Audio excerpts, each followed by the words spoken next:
Comenzó el juicio a Pettinato, recordemos, a ver, nos vamos a centrar con Felipe Pettinato, allí lo tenemos en la imagen, está acusado de la muerte de su neurólogo en su departamento, en un incendio. 16 de mayo del año 2022. Claro. Ese día Felipe Pettinato estaba junto a Melchor Rodrigo en su departamento. Sí. Melchor se queda dormido en un sillón de la casa y en ese contexto no se sabe cómo se ocasiona un incendio. Después las pericias dijeron que había un acelerante y que eso termina provocando que se prenda todo fuego. Felipe Pettinato salió de ese departamento sin un solo rasguño, mientras que Melchor termina con el 90% de su cuerpo quemado. Nunca se enteró del incendio. Ay, Dios. Falleció producto de las quemaduras. Y ¿Él era su neurólogo, su médico o su amigo? Y lo atendía también. Y le tenía mucha paciencia. Y hoy justamente comenzó ese juicio que lo puede llevar a una condena de entre 8 y 20 años de prisión por estrago doloso seguido de muerte. Esa es la acusación contra Felipe Pettinato, que se negó a declarar. Ya en instrucción no había declarado. Hoy tenía la posibilidad de hacerlo frente al Tribunal Oral 14. También se negó a declarar, por lo tanto no hubo una lectura de ninguna indagatoria porque no había habido nunca una indagatoria de Pettinato. Lo único que dijo que sí, que él había tenido problemas de estupefacientes, pero que hace 2 años que no consume. Eso es lo que le dijo al tribunal. Y sí, después declaró la mamá, Delia, la mamá de Melchor, y apuntó directamente contra Felipe Pettinato y dijo que el propio Felipe estaba obsesionado con su hijo. Que su hijo le tenía mucha paciencia, que cada vez que lo necesitaba iba a su departamento, se quedaba con él, que una vez hasta se bancó que le rompa una mampara en la cabeza. Bueno, tenemos el testimonio, A ver qué dijo la mamá. Hacía muchos años que lo conocía. ¿Cómo comenzó? No sé, habrán ido a hacerle la consulta.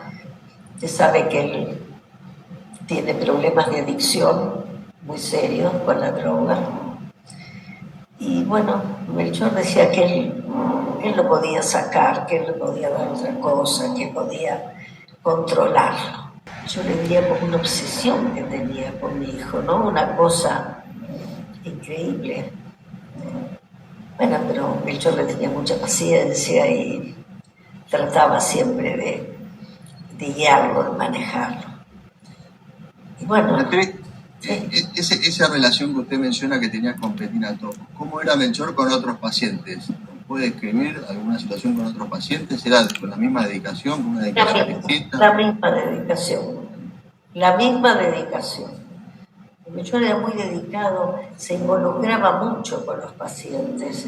Es más, nosotros le decíamos, no era riesgoso, vos te involucrás tanto. Y él decía, el paciente necesita atención. No solo una receta médica, necesita atención, saber cómo se siente, cómo le está yendo, porque son un cúmulo de problemas.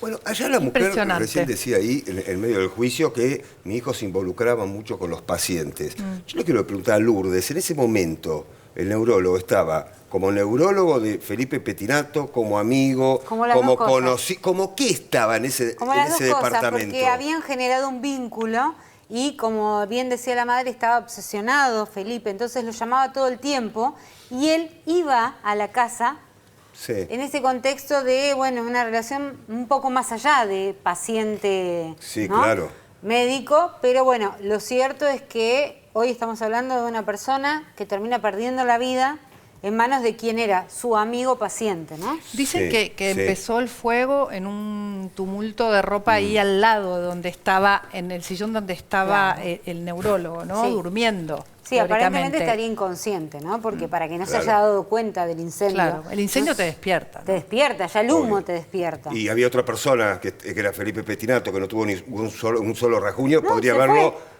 despertar y ayudado a salir, ¿no? O gritado. Algo. No, se fue del departamento y lo dejó solo a Melchor. Así que bueno, 6 audiencias. Lamentablemente las audiencias son por Zoom. En épocas donde ya la presencialidad es casi completa, el Poder Judicial ha decidido que sea por Zoom. Son 6 audiencias. Vamos a saber dentro de un tiempo si finalmente el tribunal lo condena o lo absuelve del delito por el que está sentado en el banquillo, y que hoy, en esa foto que estamos viendo, estaba sentado en el living de su casa, en libertad, escuchando lo que le están endilgando la justicia.